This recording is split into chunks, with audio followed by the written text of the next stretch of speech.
Okay, so here we are. We're working on looking at this shot right here, and we ended up. We'll talk a little bit about this in more in detail. We ended up actually building this whole thing out. I think the thing that stopped us from doing it is we couldn't figure out how to make the snow work. I think, right, or like the Yes. frost and stuff. So we ended up just cropping in and punching in on it, or really closely right here, in this tighter shot. There's some odd kind of distortion that's happening through the drawing, but yeah, it was a lot of fun kind of making this one, and this Hmm. shot. This is a kind of a complex shot. If I go and let's say we look at this one right here, and if I go into the model that we made from this, it's got a lot of the details in it. It's pretty quite close. I think I'm not sure how you work. The way I like to work too is like I think you do the same thing as me. Is like if we're trying to mimic a shot, you use it as a backplate or Yes. like a Backplate. background. Yeah. Yes. And that helps you just like place things into the right order and the right place so that you can get the good placement and stuff. But it's kind of just this is an early look, which kind of cool is like this is a broken, messy file. Like there's some errors that are happening. This was it's like we were kind of placing this file together with other ones and kind of doing it. It was more or less I think we were exploring kind of what this shot might look like if we got closer into this area and used this as almost like a side shot, and just seeing how it would look. And it looks pretty cool. And maybe we can just use this for like extra stuff, whatever, Hmm. for people. Yes. But yeah, this is kind of one of the original shots of this. And so I think what we ended up doing was we just move this right here, remove that tag off that, and then go and close it closer into the door here, and just kind of see like what we ended up doing is just taking this shot and then just kind of closing, getting pretty close to it. But yeah, we try to get as close as possible to the original source material with this one. I think like yeah, I think what really got in the way of us is trying to figure out how to make the snow, and I don't think we can Yeah. make convincing snow. I don't know if like it's just like I think there was going to be like some ZBrush that had to be involved and some other stuff that it was just going to be kind of outside of what we felt comfortable with being able to produce at to make it feel like what it needed to be. And I think we realized when we did I think we did a hardware render edit, and we Mm, yeah. realized it didn't need to be the whole shot. We were okay with it not being the whole shot. Um, I do regret not finishing that big shot though. I think we should have finished it because I feel like it's close. It's just like still far away. Yeah, this file too. This one's broken. There's a lot of stuff that are that's over here in the details and stuff that are missing from this one. But yeah, it's pretty good though. Like I don't know. It was cool to see this because I think this was one of the shots again. This property, Akira, has so many cool and iconic and memorable parts to the world, and this is another one. This massive chamber, a tomb, basically, which is so cool, you know. And I think it was kind of a special thing to kind of pay homage to that part of the franchise and in the Yes. world too. And yeah, it was definitely challenging. I learned a lot about Cables. cables. Yeah, exactly. I got to give big thank yous to our friend Raul Marks for he helped me out a lot with just like showing me kind of the ropes on how to model with these little what do you call them, like sweep NURBs and stuff. Yeah. So Subliminals. Yes. yeah. Yeah, and it was I had done it prior very roughly, but now I have a complete understanding of how this works and the best way to do it, which I found the best way. And I'm not sure if it's the same for you, but I'll have like Uh-huh. my main reference, obviously. Like I'll have the background here, and then I'll basically just move things around until they match. But I'll constantly model like this, and I think that's Okay. just how you should model, right? Because you should be able to see it from all angles. But then, let's say I'm like working on this one cable right here, and it needs to drape down. I would just focus on where it is on all these different views and kind of move it Okay.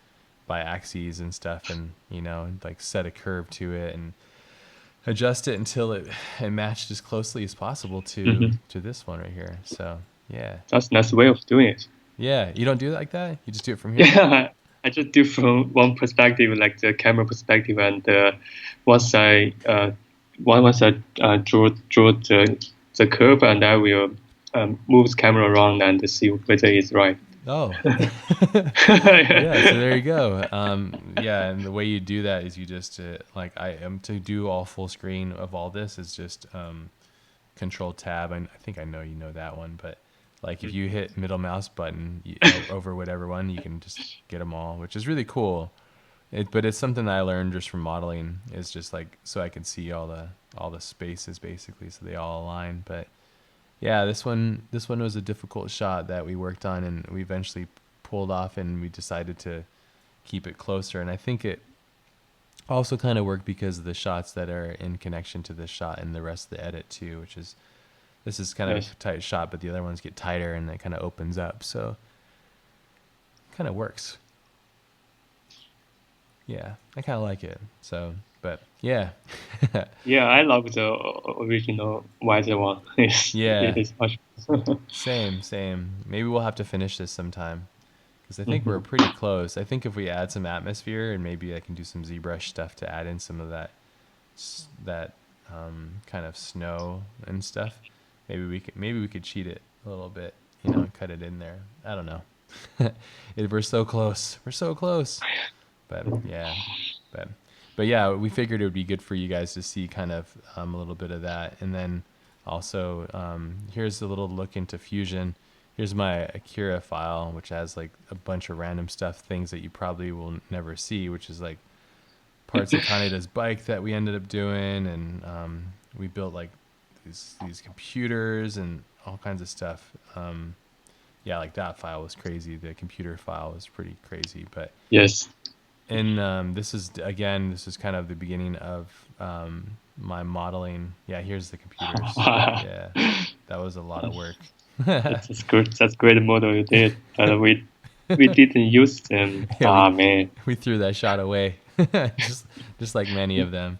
But this stuff is really fun because the way that Fusion works is you can it's called sketching. You could kind of sketch it out. So those of you that use like Adobe Illustrator, it's really going to be quite close to that, and you basically you sketch a profile out. So if I remove these bodies, and you basically these are bits and pieces and parts of hardware that goes and exist in that scene. I couldn't find the original scene with the door, but I would find the different pieces. So I would basically isolate different areas. And I think a lot of this stuff came from shots that I saw also from parts of his drawings and stuff, technical drawings and stuff. But and then you just kind of add all this stuff on, you extrude it, cut it, and then you eventually get all these bodies.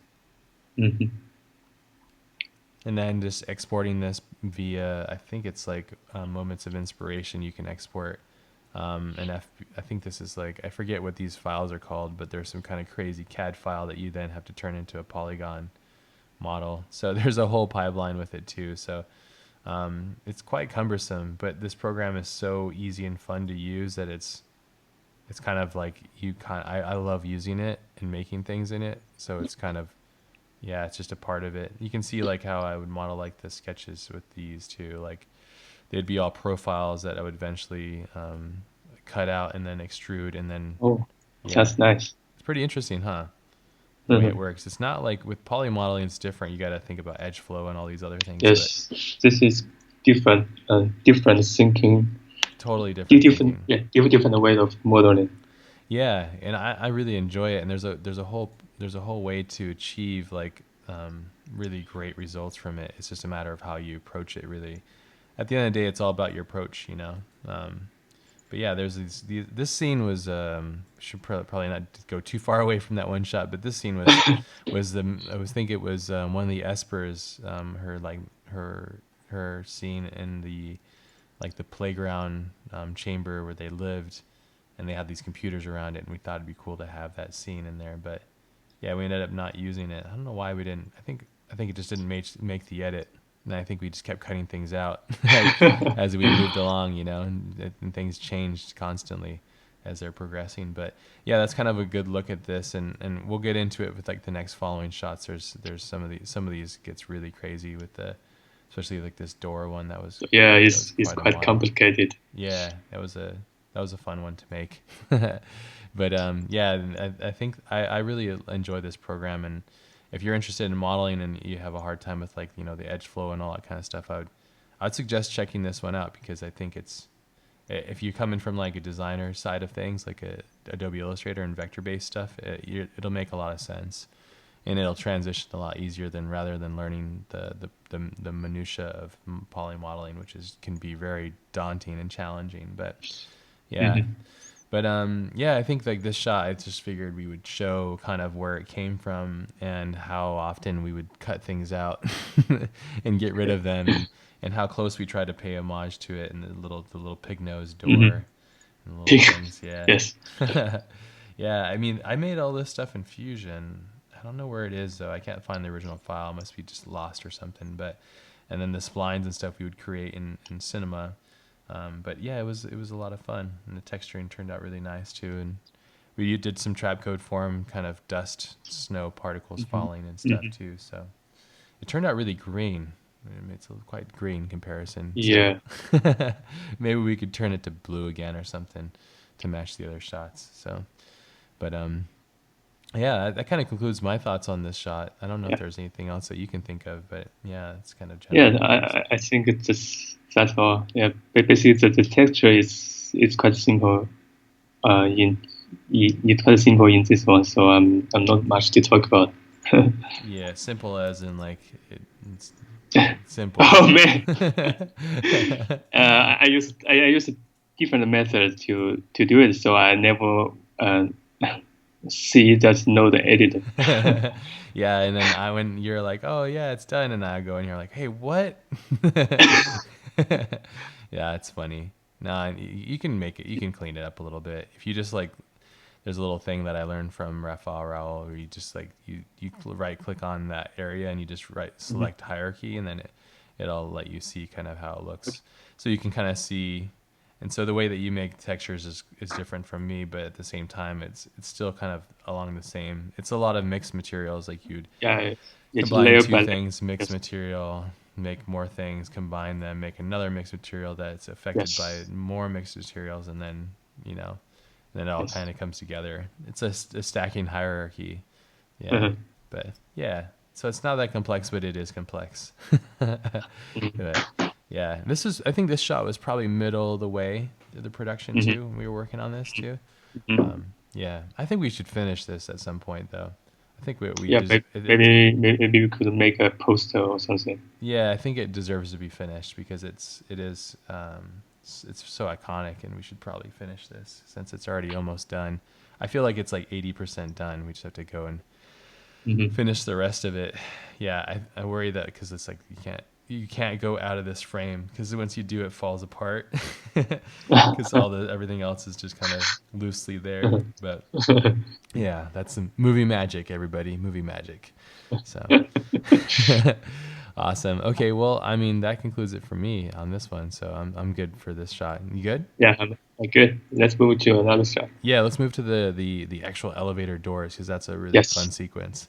So we'll see you guys in those shots. Yeah, see you guys.